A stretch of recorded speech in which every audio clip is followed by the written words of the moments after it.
আপনি ট্রান্সফরমেশন করতে পারবেন না, ভয়েস চেঞ্জ করতে পারবেন না, ইন্টারোগেটিভ করতে পারবেন না। সর্বোপরি আপনি যদিও আপনার মনের ভাব প্রকাশ করতে সমর্থ হবেন, কিন্তু আপনি শুদ্ধভাবে ইংলিশ সেন্টেন্স লিখতে ব্যর্থতার পরিচয় দিবেন। সেক্ষেত্রে আমরা মুখে যাই বলি না কেন, লিখতে গিয়ে কিন্তু আমরা শুদ্ধ ভাষাটাই লিখে থাকি।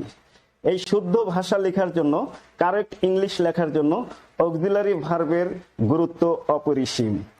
তাই চলুন বন্ধুরা, আজ আমরা জেনে নেই অক্সিলারি ভার্বগুলো কি কি রয়েছে। প্রথমে আমি যে জিনিসটি বলতে চাই, অক্সিলারি ভার্বগুলো দুই শ্রেণী রয়েছে: primary auxiliary verbs, modal auxiliary verbs.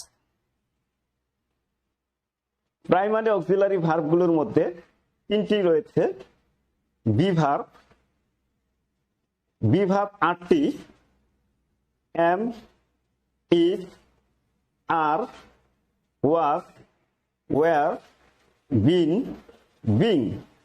এবং বি ভার্ব নিজেও একটি। সর্বমোট 8টি বি ভার্ব রয়েছে। হ্যাভ ভার্ব রয়েছে 3টি: হ্যাভ, হ্যাজ, হ্যাড। এবং ডু ভার্ব রয়েছে 3টি: ডু, ডাস, ডিড। চলুন বন্ধুরা, আমি যেটা বলেছিলাম যে যে জিনিসটা না জানলেই নয়, সেটা নিয়ে একটু আলোচনা করি। প্রথমে বি ভার্ব নিয়ে কথা বলতে চাই। ইতিমধ্যে আপনারা জেনেছেন বি ভার্ব 8টি। কি কি সেগুলো? বেস ফর্ম হলো বি, প্রেজেন্ট ফর্ম হলো am is are, past form হলো was were, past participle been, present participle being, B I N G. এগুলো মূলত ব্যবহার করা হয় কন্টিনিউয়াস টেন্স ব্যবহার করার জন্য। আপনি যদি present continuous, present perfect continuous, past continuous, past perfect continuous, future continuous, future perfect continuous টেন্সের উদাহরণ দিতে চান, অবশ্যই আপনাকে বি ভার্ব ব্যবহার করতে হবে। আরেকটি দিক রয়েছে, আপনি যদি কোনো অ্যাক্টিভ সেন্টেন্সকে প্যাসিভে রূপান্তর করতে চান, সেক্ষেত্রে বি ভার্বের কোনো বিকল্প নেই। তাহলে কোনো কাজ চলমান, সেটা অতীত হোক, বর্তমান হোক, ভবিষ্যৎ হোক, বোঝানোর জন্য আপনাকে অবশ্যই বি ভার্বের একটি ব্যবহার করতে হবে। এবং কোনো অ্যাক্টিভ সেন্টেন্সকে যদি প্যাসিভে রূপান্তর করতে চাই, অবশ্যই আপনাকে বি ভার্বের সাহায্য নিতে হবে। এটি আপনি যদি শিক্ষার্থী হয়ে থাকেন, তবে তো এটা না জানার কোনো বিকল্প নেই, এটা জানতেই হবে আপনাকে, কারণ প্রতিনিয়ত আপনি এগুলো ফেস করবেন। চলুন আমরা একটা উদাহরণ দেখি। আমি প্রেজেন্ট কন্টিনিউয়াসের একটি উদাহরণ দিচ্ছি। They are playing football in the field. আর এখানে be verb. They are playing football in the field, কাজটি চলমান, তারা এই মুহূর্তে ফুটবল খেলছে। ধরেন আমি ফিউচার কন্টিনিউয়াসের একটি উদাহরণ দিতে চাই। I will be watching television. আমি টেলিভিশন দেখতে থাকবো। এটা ভবিষ্যতে কোনো কাজ চলমান থাকবে, সেটা বোঝাচ্ছি। সেক্ষেত্রেও আমাকে বি ভার্বের সাহায্য নিতে হয়েছে। আমি একটি প্যাসিভ উদাহরণ দিচ্ছি। Rice is cultivated in the field. ধান চাষ করা হয় মাঠে। এখানেও আমি ইজ নিয়েছি। তো আশা করি বি ভার্বের প্রাথমিক ব্যবহারগুলো সম্পর্কে আপনি কিছুটা ধারণা পেয়েছেন। হ্যাভ ভার্ব, হ্যাভ ভার্বের ব্যবহারের ক্ষেত্রে যেটা বলতে চাই, আপনি যদি পারফেক্ট টেন্সের উদাহরণ দিতে চান, প্রেজেন্ট, পাস্ট, ফিউচার, যে পারফেক্ট টেন্সের উদাহরণ দেন না কেন, সেই পারফেক্ট টেন্সের উদাহরণ দিতে গেলেও আপনাকে হ্যাভ, হ্যাজ, হ্যাড একটিকে নিতে হবে। এবং আপনাকে আরেকটি জিনিস মনে রাখতে হবে, আপনি যখন হ্যাভ, হ্যাজ, হ্যাড এগুলো ব্যবহার করেন, এদের পর ভার্বের পাস্ট পার্টিসিপল হয়ে থাকে, যেটা আমি শিক্ষার্থীদেরকে বোঝানোর জন্য বলে থাকি ভার্ব 3। দ্যাট মিনস ভার্বের 3 নম্বর রূপ হয়ে থাকে। এটি আপনাকে সবসময় মনে রাখতে হবে। যে কোনো ক্ষেত্রে এই রুলস প্রযোজ্য। যদি তারপরে, অর্থাৎ সে যদি সাহায্যকারী ভার্ব হয়ে থাকে, তার কোনো বিকল্প নেই, পরবর্তী ভার্ব পাস্ট পার্টিসিপল হতে হবে। আসুন আমরা ডু ভার্বের কিছু ব্যবহার জেনে নিই। আপনি যদি কোনো সেন্টেন্সকে গুরুত্ব দিতে চান সেক্ষেত্রে আপনি ডু ভার্ব ব্যবহার করতে পারেন। Suppose he does look tired, এখানে আমি বোঝাতে চাচ্ছি সে যে ক্লান্ত সেটা বিশেষ গুরুত্ব দিয়ে আমি প্রকাশ করেছি। কোন সেন্টেন্সকে নেগেটিভ করার জন্য আপনাকে ডু ভার্বের সাহায্য নিতে হবে।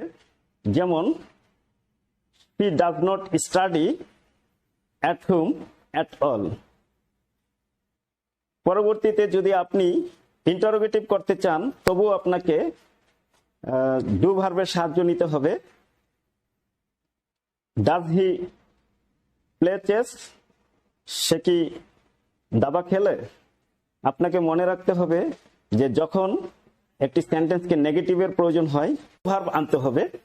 আর যদি আপনি সেন্টেন্সকে ইন্টারোগেটিভ করতে চান সেই সেন্টেন্সে আপনার কোনো সাহায্যকারী ভার্ব নেই, সেক্ষেত্রেও আপনাকে ডু ভার্বের সাহায্য নিয়ে করতে হবে। তো বন্ধুরা, আপনারা প্রাইমারি অক্সিলারি ভার্বগুলো সম্পর্কে ধারণা পেয়েছেন।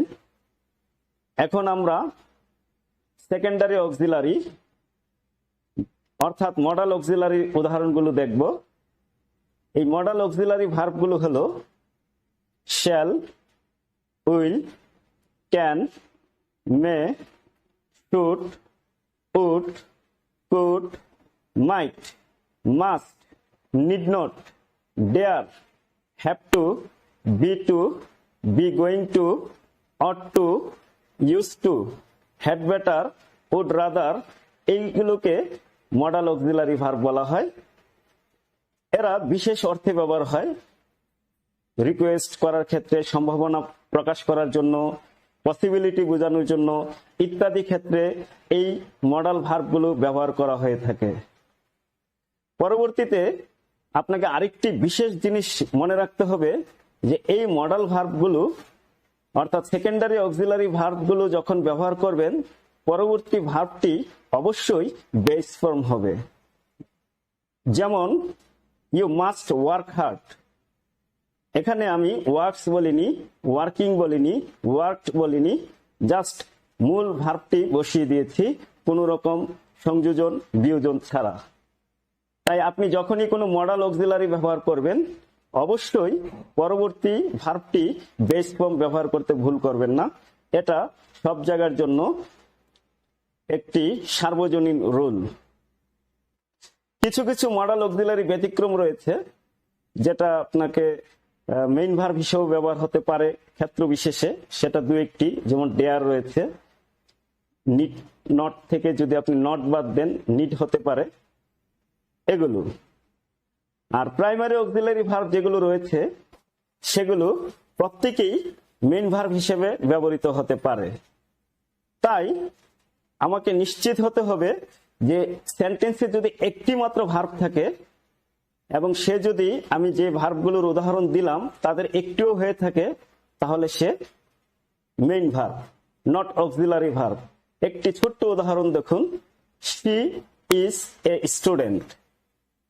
এখানে একমাত্র ভার্ব হলো ইজ, যদিও এটা মডাল সাহায্যকারী ভার্বের অন্তর্ভুক্ত, প্রাইমারি অক্সিলারি ভার্বের অন্তর্ভুক্ত, তারপরেও একমাত্র ভার্ব হওয়ার কারণে এটি এই সেন্টেন্সে মেইন ভার্ব হিসেবে কাজ করছে। চলুন বন্ধুরা আমরা এক নজরে জেনে নিই এখন পর্যন্ত আমরা কি শিখতে পারলাম। একটি সেন্টেন্সে অবশ্যই একটি ভার্ব থাকবে, সেই ভার্বটি ফাইনাইট ভার্ব হবে। ফাইনাইট ভার্ব দুই ধরনের রয়েছে, এক ধরনের ভার্ব হলো সাহায্যকারী ভার্ব, আরেক ধরনের ভার্ব হলো মেইন ভার্ব। সাহায্যকারী ভার্বগুলো দুই ধরনের রয়েছে, প্রাইমারি অক্সিলারি, মডাল অক্সিলারি।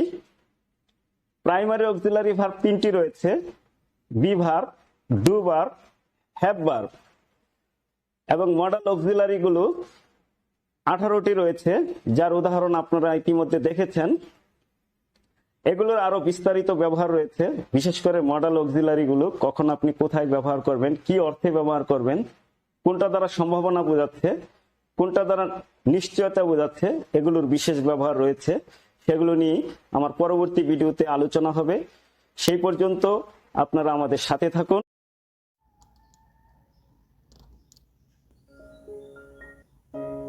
বন্ধুরা, ভিডিওটি ভালো লাগলে এখনই চ্যানেলটি সাবস্ক্রাইব করো এবং লাইক দিয়ে আমাদের সাথেই থাকো। Bye bye.